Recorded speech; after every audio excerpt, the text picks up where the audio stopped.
নমস্কাৰ সকলোকে স্বাগতম জনাইছো আসাম কেৰিয়াৰ পইণ্ট ইউটিউব চেনেলৰ অন্য এটা নতুন ভিডিঅ লৈ বন্ধুসকল আজিৰ এই ভিডিঅ'টিত আমি আপোনালোকৰ আগন্তুক অনুষ্ঠিত হ'ব লগা এডিআৰই গ্ৰেড 3 আৰু গ্ৰেড 4 পৰীক্ষাৰ বাবে প্ৰয়োজন হোৱাকৈ কেইটামান অতিকৈ গুৰুত্বপূৰ্ণ জিকে কোৱেশ্যন ডিসকাস কৰিম বন্ধুসকল এই কোৱেশ্যনসমূহ আপোনালোকৰ যোৱাবাৰ অনুষ্ঠিত হৈ যোৱা এডিআৰই পৰীক্ষাৰ কোৱেশ্যনসমূহৰ ওপৰত বেছ কৰি তৈয়াৰ কৰা হৈছে যাতে আপোনালোকৰ যে আগন্তুক অনুষ্ঠিত হ'ব লগা এডিআৰই গ্ৰেড 3 গ্ৰেড 4 হ'ব তাৰ বাবে এই কোৱেশ্যনসমূহ আপোনালোকৰ বাবে সহায়ক হ'ব পাৰে তো প্ৰতিটো প্ৰশ্ন আপোনালোকে ভালদৰে চাই যাব আৰু সেই প্ৰশ্নটোৰ লগত জড়িত যি টপিক আছে সেই টপিকসমূহ আপোনালোকে ভালদৰে পঢ়ি ল'ব আজি ভিডিঅ'ৰ প্ৰথম প্ৰশ্নটো হৈছে who among the following was the last person to be initiated into Gautam Buddha's religion অৰ্থাৎ তলসকলৰ ভিতৰত কোনজন হেক ব্যক্তি গৌতম বুদ্ধৰ ধৰ্মত দীক্ষিত হৈছিল তো ইয়াৰ ৰাইট আনসাৰ টো হ'ব অপচন ডি সুভদ্ৰা তো বন্ধুসকল সুভদ্ৰা আছিল গৌতম বুদ্ধৰ ধৰ্মত দীক্ষিত হেকজন ব্যক্তি অৰ্থাৎ অন্তিমজন ব্যক্তি তো গৌতম বুদ্ধৰ ৰিলেটেড আপোনালোকে আটাইখিনি পইণ্ট ভালদৰে মনত ৰাখিব তো গৌতম বুদ্ধৰ ৰিলেটেড আৰু কিছুমান পইণ্ট আপোনালোকে মনত ৰাখিব গৌতম বুদ্ধৰ জন্ম হৈছিল 623 বিচিত 623 বিচিত অৰ্থাৎ 623 খ্ৰীষ্টপূৰ্বত গৌতম বুদ্ধৰ জন্ম হৈছিল তেওঁৰ জন্ম হৈছিল নেপালৰ লুম্বিনী নামৰ এখন ঠাইত আৰু তেওঁৰ মৃত্যু হৈছিল কুশীনগৰৰ সমীপৰ হিৰণ্যৱতী নদীৰ সমীপত তো মনত ৰাখিব এই গোটেইকেইটা পইণ্ট ইম্পৰ্টেণ্ট হয় আৰু কেইটামান পইণ্ট মনত ৰাখিব গৌতম বুদ্ধৰ জ্ঞান প্ৰাপ্তি হৈছিল বৰ্তমানৰ বিহাৰৰ বুধগয়াত বুধিগছৰ তলত তো বৰ্তমান বিহাৰৰ বুধগয়া নামৰ ঠাইত গৌতম বুদ্ধৰ জ্ঞান প্ৰাপ্তি হৈছিল গৌতম বুদ্ধই প্ৰথম উপদেশ দিছিল সাৰনাথত তো মনত ৰাখিব গৌতম বুদ্ধই প্ৰথম উপদেশ ক'ত প্ৰদান কৰিছিল সাৰনাথত প্ৰদান কৰিছিল আমি নেক্সট কোৱেশ্যনটো লৈ আগবাঢ়ো নেক্সট কোৱেশ্যনটো কি দিছে Rumtek monastery is located in Rumtek মঠটো ক'ত অৱস্থিত শুদ্ধ উত্তৰ হ'ব অপচন সি ছিকিম ছিকিমৰ ৰাজধানী গেংটকৰ ওচৰত এই ৰুমটেক মঠ অৱস্থিত পিছৰ প্ৰশ্নটো হৈছে which Indian city is the capital of two states অৰ্থাৎ ভাৰতৰ কোনখন চহৰ দুখন ৰাজ্যৰ ৰাজধানী তো মনত ৰাখিব কোনখন চহৰ এখন চহৰ আছে যিখন চহৰ ভাৰতৰ দুখন ৰাজ্যৰ ৰাজধানী হয় তো সেই চহৰখন কোনখন তো ইয়াৰ ৰাইট আনসাৰটো হ'ব অপচন এ চণ্ডীগড় বন্ধুসকল এইটো এটা খুব ইম্পৰ্টেণ্ট প্ৰশ্ন হয় চণ্ডীগড়টো হৈছে ভাৰতৰ দুখন ৰাজ্যৰ ৰাজধানী আৰু সেই ৰাজ্য দুখন হৈছে পঞ্জাৱ আৰু হাৰিয়ানা তো পঞ্জাৱ আৰু হাৰিয়ানা এই দুইখন ৰাজ্যৰ ৰাজধানী হৈছে চণ্ডীগড় নেক্সট কোৱেশ্যনটো হৈছে which state of India has been declared as the first fully organic state of the country অৰ্থাৎ ভাৰতৰ কোনখন ৰাজ্যক দেশৰ প্ৰথমখন সম্পূৰ্ণ জৈৱিক ৰাজ্য হিচাপে ঘোষণা কৰা হৈছে ইয়াৰ ৰাইট আনসাৰটো হ'ব অপচন ডি ছিকিম ছিকিম ৰাজ্যখনক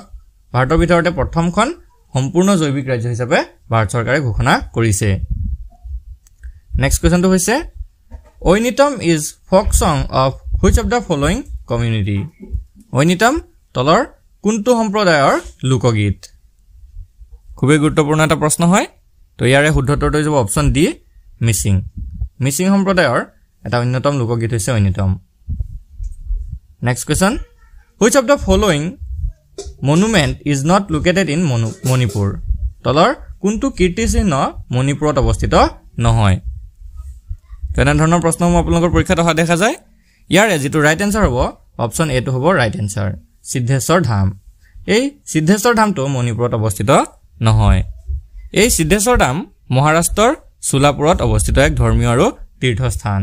বাকি আটাইকেইটা মনত ৰাখি থ'ব এলিফেণ্ট প্লেচ অৰ্থাৎ হাতী প্ৰসাদ কংলা দুৰ্গ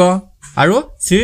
গোবিন্দজী মন্দিৰ এই আটাইকেইটাই কিন্তু মণিপুৰত অৱস্থিত হয় তো প্ৰশ্নটো যদি আপোনালোকৰ এনেধৰণেও আহে যে তলৰ কোনটো কীৰ্তিচিহ্ন মণিপুৰত অৱস্থিত আৰু এই তিনিটা অপচনৰ ভিতৰত ধৰক এটা দিয়া আছে অপচনত তো আপোনালোকে সেইকেইটা ভালকে মনত ৰাখি যাব নেক্সট কোৱেশ্যনটো হৈছে who appoints the cabinet ministers at the centre অৰ্থাৎ কেন্দ্ৰত কেবিনেট মন্ত্ৰীসকলক কোনে নিযুক্তি প্ৰদান কৰে তো ইয়াৰে ৰাইট আনসাৰটো হ'ব অপচন সি প্ৰেচিডেণ্ট অৰ্থাৎ ৰাষ্ট্ৰপতিয়ে তো ৰাষ্ট্ৰপতিয়ে কেন্দ্ৰত কেন্দ্ৰীয় মন্ত্ৰীসকলক কি কৰে নিযুক্তি দিয়ে মনত ৰাখি থ'ব কেন্দ্ৰত কেন্দ্ৰীয় মন্ত্ৰীসকলক প্ৰধানমন্ত্ৰীৰ পৰামৰ্শ মতে ৰাষ্ট্ৰপতিয়ে নিযুক্তি দিব পাৰিব তো প্ৰধানমন্ত্ৰীৰ পৰামৰ্শ মতেহে ৰাষ্ট্ৰপতিয়ে তেওঁলোকক নিযুক্তি দিয়ে নেক্সট কোৱেশ্চনটো হৈছে who design the national flag of India অৰ্থাৎ ভাৰতৰ জাতীয় পতাকা কোনে ডিজাইন কৰিছিল বন্ধুসকল ইয়াৰ শুদ্ধ উত্তৰটো হৈছে অপচন ডি পিংগলি ভেংকায়া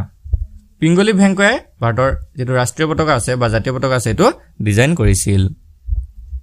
এই পতাকাখনক 1921 চনত পিংগলি ভেংকায়াই ডিজাইন কৰিছিল মনত ৰাখিব 1921 ত ভাৰতীয় জাতীয় পতাকাটোক পিংগলি ভেংকায়াই ডিজাইন কৰিছিল 1947 চনৰ 22 জুলাইত ৰাষ্ট্ৰীয় পতাকা গ্ৰহণ কৰা হৈছিল মনত ৰাখিব 1947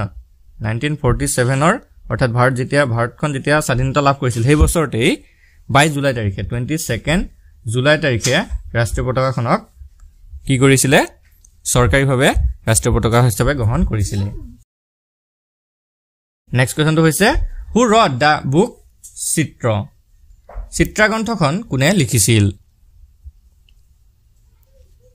তো ইয়াৰে শুদ্ধ উত্তৰটো হৈছে অপচন সি ৰবীন্দ্ৰনাথ টেগোৰ অৰ্থাৎ ৰবীন্দ্ৰনাথ ঠাকুৰে চিত্ৰা নামৰ গ্ৰন্থখন লিখিছিল বন্ধুসকল চিত্ৰা হৈছে ৰবীন্দ্ৰনাথ ঠাকুৰ ৰচিত একখণ্ডৰ নাটক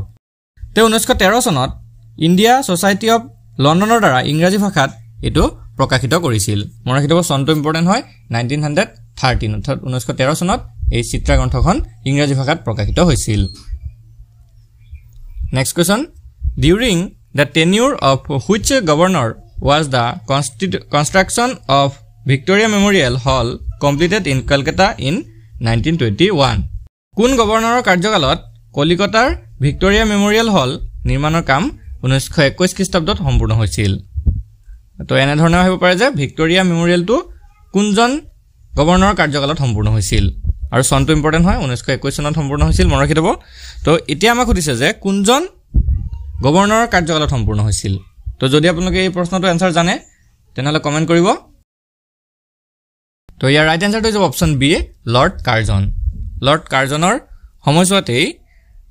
এই কাৰ্যটো সম্পূৰ্ণ হৈছিল তো ৰাণী ভিক্টোৰিয়াৰ মৃত্যুৰ লগে লগে ভাৰতৰ ভাইসৰয় লৰ্ড কাৰ্জনে ব্ৰিটিছ ৰাজ্যৰ ৰাজধানী কলিকতাত ভিক্টোৰিয়া মেমৰিয়েল হলটো নিৰ্মাণৰ প্ৰস্তাৱ আগবঢ়াইছিল আৰু 1921 ত এটো কমপ্লিট হৈছিল বন্ধুসকল ইয়াতে আপোনালোকক এটা ইম্পৰ্টেন্ট কথা জনাই থওঁ আপোনালোকৰ বহুতে হয়তো দোকানৰ পৰা 400-500 টকাত গৈ এডিআৰই হক বা আসাম পুলিচৰ বাবে কিতাপবোৰ ক্ৰয় কৰিব নোৱাৰে হেহে আপোনালোকৰ বাবে খুব কম মূল্যত কেৱল 79 টকা বা 49 টকাত আপোনালোকৰ বাবে এডিআৰই পৰীক্ষাৰ বাবে কেইটামান অতিকৈ গুৰুত্বপূৰ্ণ পিডিএফ ই-বুক তৈয়াৰ কৰিছো আমাৰ ওচৰৰ পাজৰৰ যিমানবোৰ অফলাইন ষ্টৰ আছে সেই সকলোবোৰ ভিজিট কৰি আপোনালোকৰ বাবে এই পিডিএফবোৰ আমি তৈয়াৰ কৰিছো এই কিতাপবোৰত আপোনালোকে অফলাইনৰ পৰা কিনি অনা কিতাপৰ দৰে আপোনালোকে সকলোবোৰ বস্তু পাব হেহে যদি কাৰোবাৰ এই কিতাপবোৰ বা পিডিএফবোৰ প্ৰয়োজন হয় তেনেহলে আপোনালোকৰ স্ক্ৰিনত থকা নাম্বাৰটোত আমাক হোৱাটছআপ কৰি এই পিডিএফ ই-বুকবোৰ আমাৰ পৰা লৈ ল'ব পাৰিব তো বলক আজিৰ ভিডিঅ'ৰ আমি কোৱেশ্চনসমূহ আলোচনা কৰো next question Where is Raimana National Park located? Raimana ৰাষ্ট্ৰীয় উদ্যান ক'ত অৱস্থিত? তো বন্ধুসকল শুদ্ধ উত্তৰটো অপচন বি কোকৰাঝাৰ 2021 চনৰ 5 জুনত গুৱাহাটীৰ গান্ধী মণ্ডপত অসমৰ মুখ্যমন্ত্ৰী হিমন্ত বিশ্ব শৰ্মাই ৰাইমনাক ৰাষ্ট্ৰীয় উদ্যান হিচাপে ঘোষণা কৰিছিল তো মনত ৰাখিব 2021 চনৰ 5 জুনত অসমৰ মুখ্যমন্ত্ৰী হিমন্ত বিশ্ব শৰ্মাই কি কৰিছিল ৰাইমনাখনক ৰাষ্ট্ৰীয় উদ্যান হিচাপে ঘোষণা কৰিছিল আৰু 2021 চনৰ 9 জুনৰ পৰা ই ৰাষ্ট্ৰীয় উদ্যান হৈ পৰে নেক্সট কোৱেশ্চনটো হৈছে the Dhubri Phulbari bridge is to be build over which river Dhubri Phulbari দলং কোন নদীৰ ওপৰত নিৰ্মাণ কৰা হৈছে তো ইয়াৰ ৰাইট আনসাৰটো হৈছে অপচন এ ব্ৰহ্মপুত্ৰ মনগল ধুবুৰী ফুলবাৰী দলংখন ব্ৰহ্মপুত্ৰ নদীৰ ওপৰত নিৰ্মাণ কৰা হৈছে আৰু এই দলংখনে অসম আৰু মেঘালয়ক সংযোগ কৰে next question Where is the Brahmaputra Valley Fertilizer Corporation Limited অৰ্থাৎ BVFPL located Brahmaputra Valley Fertilizer Corporation Limited ক'ত অৱস্থিত ইয়াৰ ৰাইট আনসাৰটো অপচন সি নামৰূপত Brahmaputra Valley Fertilizer Corporation Limited অৱস্থিত next question Where is the headquarters of International Court of Justice located অৰ্থাৎ আন্তঃৰাষ্ট্ৰীয় ন্যায়ালয়ৰ মুখ্য কাৰ্যালয় ক'ত অৱস্থিত শুদ্ধ উত্তৰটো হ'ব অপশ্যন এ হেগ নেদাৰলেণ্ডৰ দ্য হেগত আন্তঃৰাষ্ট্ৰীয় মুখ্য ন্যায়ালয়ৰ মুখ্য কাৰ্যালয় অৱস্থিত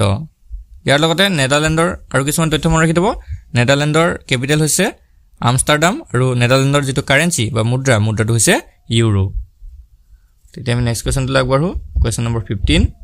হু is the only recipient of Saraswati Samman for Assam অৰ্থাৎ সৰস্বতী সন্মান লাভ কৰা অসমৰ একমাত্ৰ ব্যক্তিজন কোন আছিল তাৰ ৰাইট এনসাৰটো হ'ব অপশ্যন বি লক্ষ্মীনন্দন বৰা তো অসমৰ পৰা একমাত্ৰ সৰস্বতী সন্মান লাভ কৰা ব্যক্তিজন হৈছে লক্ষ্মীনন্দন বৰা তেওঁ 2008 চনত এই সৰস্বতী সন্মান লাভ কৰিছিল 2008 ত লক্ষ্মীনন্দন বৰাই সৰস্বতী সন্মান লাভ কৰিছিল 2008 মান ৰহিত হ'ব next question which is the capital of Iran ইৰাণৰ ৰাজধানী কোনখন তো এনে ধৰণৰ আপোনালোকৰ কেপিটেল বিলাকো আহে পৰীক্ষাত তো আপোনালোকে দেশসমূহৰ ৰাজধানী বিলাকো মনত ৰাখিব লাগিব তো ইয়াতে সুধিছে ইৰাণৰ ৰাজধানী চহৰখনৰ নাম কি ইয়াৰ ৰাইট এনসাৰটো হৈছে অপশ্যন বি তেহৰান ইৰাণৰ ৰাজধানী হৈছে তেহৰান আৰু ইৰাণৰ কাৰেন্সি বা মুদ্ৰা হৈছে real next question what is the name of the currency of Iraq তো ইৰাণৰটো আমি পালো এতিয়া আমাক সুধিছে ইৰাকৰ ৰাজধানীটো ইৰাকৰ মুদ্ৰাটোৰ নাম কি তো ইৰাকৰ মুদ্ৰা হৈছে অপশ্যন সি টো হৈ যাব কাৰেক্ট এনসাৰ দিনাৰ ইৰাকৰ মুদ্ৰা হৈছে দিনাৰ আৰু ইৰাকৰ কেপিটেল হৈছে Baghdad next question which state is in northeast India had a greenfield airport constructed in March 2022 at an estimated cost of 645 crore উত্তৰ পূব ভাৰতৰ কোনখন ৰাজ্যত 2022 চনৰ মাৰ্চ মাহত আনুমানিক 645 কোটি টকা ব্যয়েৰে গ্ৰীণফিল্ড বিমানবন্দৰ নিৰ্মাণ কৰা হৈছিল তো ইয়াৰ ৰাইট এনসাৰটো হৈছে অপশ্যন এ অৰুণাচল প্ৰদেশত তো মনত ৰাখি থব তো গ্ৰীণফিল্ড বিমানবন্দৰটো অৰুণাচল প্ৰদেশত নিৰ্মাণ কৰা হৈছিল 2022 চনত আৰু ইয়াৰ যিটো এষ্টিমেটেড ৰেভিনিউ বা এষ্টিমেটেড কষ্ট আছিল এটো আছিল 645 ক্ৰোৰ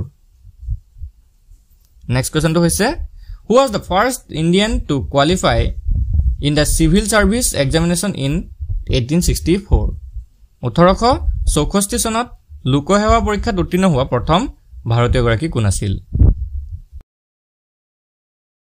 ইয়াৰ শুদ্ধ উত্তৰটো যাব অপশ্যন বি সত্যেন্দ্ৰনাথ টেগোৰ তো মনত ৰাখিব 1864 ৰ পৰা 1897 লৈকে 1897 লৈকে 1864 ৰ পৰা 1897 লৈকে বম্বে ICS ত নিযুক্তি লাভ কৰিছিল নেক্সট কোৱেশ্চনটো হৈছে what were the staple commodities of export by the English East India Company from Bengal in the middle of the 18th century 18 শতিকাৰ মাজভাগত ব্ৰিটিছ ইষ্ট ইণ্ডিয়া কোম্পানীয়ে বেংগলৰ পৰা কি উৎপাদিত সামগ্ৰী ইংলেণ্ডলৈ ৰপ্তানি কৰিছিল The right answer to the option C cotton silk salt petri and opium অৰ্থাৎ পেট্ৰল ৰেশম নিমখ আৰু কানি এই আটাইবোৰ সামগ্ৰী ইংলেণ্ডলৈ তেওঁলোকে ৰপ্তানি কৰি লৈ গৈছিল নেক্সট কোৱেশ্চনটো হৈছে who has been chosen as India's chief de mission for the 2024 Olympic 2024 চনৰ অলিম্পিকৰ বাবে ভাৰতৰ চিফ ডি মিছন হিচাপে কোনে নিৰ্বাচিত হৈছে অৰ্থাৎ কাক নিৰ্বাচিত কৰা হৈছে শুদ্ধ উত্তৰটো অপশ্যন এ গগন নাৰেং বনগল গগন নাৰেং হৈছে এজন ভাৰতৰ বিখ্যাত শুটাৰ আৰু তেওঁ অলিম্পিকত ব্ৰঞ্জৰ পদক লাভ কৰিছিল আৰু 2024 চনৰ অলিম্পিকৰ বাবে তেওঁকে চিফ ডি মিছন হিচাপে নিৰ্বাচিত কৰা হৈছে next question 22 Recently, who has become first Indian male wrestler to qualify for 2024 Paris Olympics? হেয়তিয়াকৈ 2024 চনৰ পেৰিছ অলিম্পিকৰ বাবে যোগ্যতা অৰ্জন কৰা ভাৰতীয় পুৰুষ মল্লযুঁজাৰু কোন? The right answer is option B, Aman Sherawat. Next question. Which among the following is not a search engine? অৰ্থাৎ তলৰ কোনটো সাৰ্চ ইঞ্জিন নহয় তো এনে ধৰণৰ কম্পিউটাৰ ৰিলেটেড আপোনালোকৰ কোৱেশ্চনসমূহ অহা দেখা যায় তো কম্পিউটাৰৰ পৰা যিমান কোৱেশ্চন আপোনালোকে পাৰে ইমান কোৱেশ্চন প্ৰেক্টিছ কৰিব ইমান চাই যাব আপোনালোকে তেনেকুৱা ধৰণৰ প্ৰশ্ন এটা বা দুটা আপোনালোকৰ পৰীক্ষাত আহিবই তো ইয়াতে কি কৈছে চাওক তলৰ কোনটো সাৰ্চ ইঞ্জিন নহয় গুগল নে বাইডু নে ওলফ্ৰাম আলফা নে ইয়াহু কোনটো সাৰ্চ ইঞ্জিন নহয় আমাক সুধিছে তো অপচনসমূহৰ ভিতৰত অপচন সি টো হৈ যাব কাৰেক্ট এনসাৰ ওলফ্ৰাম আলফা এটো সাৰ্চ ইঞ্জিন নহয় ওলফ্ৰাম আলফা হৈছে এটা গণনামূলক জ্ঞান ইঞ্জিন বা উত্তৰ ইঞ্জিন বা সাৰ্চ ইঞ্জিন নহয় তো এটো ওলফ্ৰাম আলফাটো কি এটা হৈছে গণনামূলক জ্ঞান ইঞ্জিন অৰ্থাৎ ক্যালকুলেশন ইঞ্জিন হয় সাৰ্চ ইঞ্জিন নহয় নেক্সট কোৱেশ্চনটো হৈছে which is the largest west flowing river in central India অৰ্থাৎ মধ্য ভাৰতৰ পশ্চিমে বৈ যোৱা বৃহত্তম নদীখনৰ নাম কি ৰাইট আনসাৰ হ'ব অপচন বি নৰ্মদা মধ্য ভাৰতৰ পশ্চিমে বৈ যোৱা বৃহত্তম নদীখন হৈছে নৰ্মদা নদী পিছৰ প্ৰশ্নটো হৈছে which planet has the highest number of satellites অৰ্থাৎ কোনটো গ্ৰহৰ সৰ্বাধিক সংখ্যক উপগ্ৰহ আছে তো বন্ধুসকল ইয়াৰ ৰাইট আনসাৰটো হ'ব অপচন ডি সেটাৰ্ন অৰ্থাৎ শনি গ্ৰহৰ আটাইতকৈ বেছি সংখ্যক উপগ্ৰহ আছে next question in which layer of the atmosphere does the ozone layer exist বায়ুমণ্ডলৰ কোনটো স্তৰত ওজন তৰপ থাকে তো এটা খুব ইম্পৰ্টেন্ট প্ৰশ্ন হয় তো ইয়াৰ ৰাইট আনসাৰটো হ'ব অপচন বি ষ্টেটছফিয়াৰত ওজন লেয়াৰ থাকে আৰু ওজনৰ সংকেতটো হৈছে O3 মনত ৰাখি থব ওজনটো এটা ত্ৰিপাৰমাণৱিক মৌল নেক্সট কোৱেশ্চনটো হৈছে what is the unit is used to measure noise pollution কি এককৰ দ্বাৰা শব্দ প্ৰদূষণ জোখা হয় ৰাইট আনসাৰটো হ'ব অপচন সি ডেসিবল তো ডেসিবল এককৰ দ্বাৰা শব্দ প্ৰদূষণৰ মাত্ৰা জোখা হয় নেক্সট কোৱেশ্চনটো হৈছে what is the purpose of PM Kisan scheme in India অৰ্থাৎ ভাৰতবৰ্ষত PM কিষাণ যেটো আঁচনি হে আঁচনিৰ উদ্দেশ্যটো কি আছিল ৰাইট আনসাৰটো হ'ব অপচন সি টু ট্ৰান্সফাৰ এ মনেটাৰী এমাউন্ট টু ফাৰ্মাৰ্স বেংক একাউন্ট অৰ্থাৎ কৃষকৰ বেংক একাউন্টত এটা ধনৰাশি প্ৰেৰণ কৰিবলৈ PM কিষাণ আঁচনিটো উলিয়াইছিলে তো এই PM কিষাণ আঁচনিৰ উদ্দেশ্যটো আছিল এটো যে কৃষকসকলৰ বেংকত ক্ষুদ্ৰতম এটা এমাউন্ট দিব পাৰে যাতে কৃষকসকলে সেই পইচাটোৰে তেওঁলোকৰ যেটো কৃষি আছে বা খেতি আছে এটো কৰি চলিব পাৰে নেক্সট কোৱেশ্চনটো হৈছে what is the name of the launch vehicle for Chandrayaan 3 Chandrayaan 3 উৎক্ষেপণ বাহনখনৰ নাম কি তো চন্দ্ৰযান ৰিলেটেড কোৱেশ্চন আপোনালোকৰ আহিব পাৰে তো চন্দ্ৰযানৰ ওপৰত আমি এটা ডিটেইল ভিডিও দিছো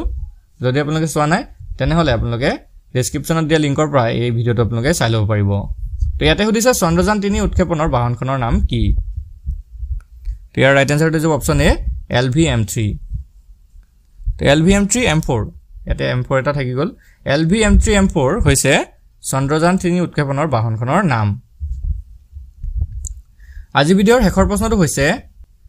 who is the first cricketer from Assam to make it to the Indian women's team ভাৰতীয় মহিলা ক্ৰিকেট দলত স্থান লাভ কৰা অসমৰ প্ৰথম গৰাকী ক্ৰিকেটাৰ কোন ইয়াৰ ৰাইট আনসাৰটো হ'ব অপচন সি উমা চেত্ৰী তো উমা চেত্ৰীৰ ঘৰ হৈছে গোলাঘাটত অসমৰ গোলাঘাট জিলাত উমা চেত্ৰীৰ ঘৰ আৰু তেওঁ ভাৰতীয় মহিলা ক্ৰিকেট দলত স্থান লাভ কৰা অসমৰ পৰা প্ৰথম গৰাকী মহিলা ক্ৰিকেটাৰ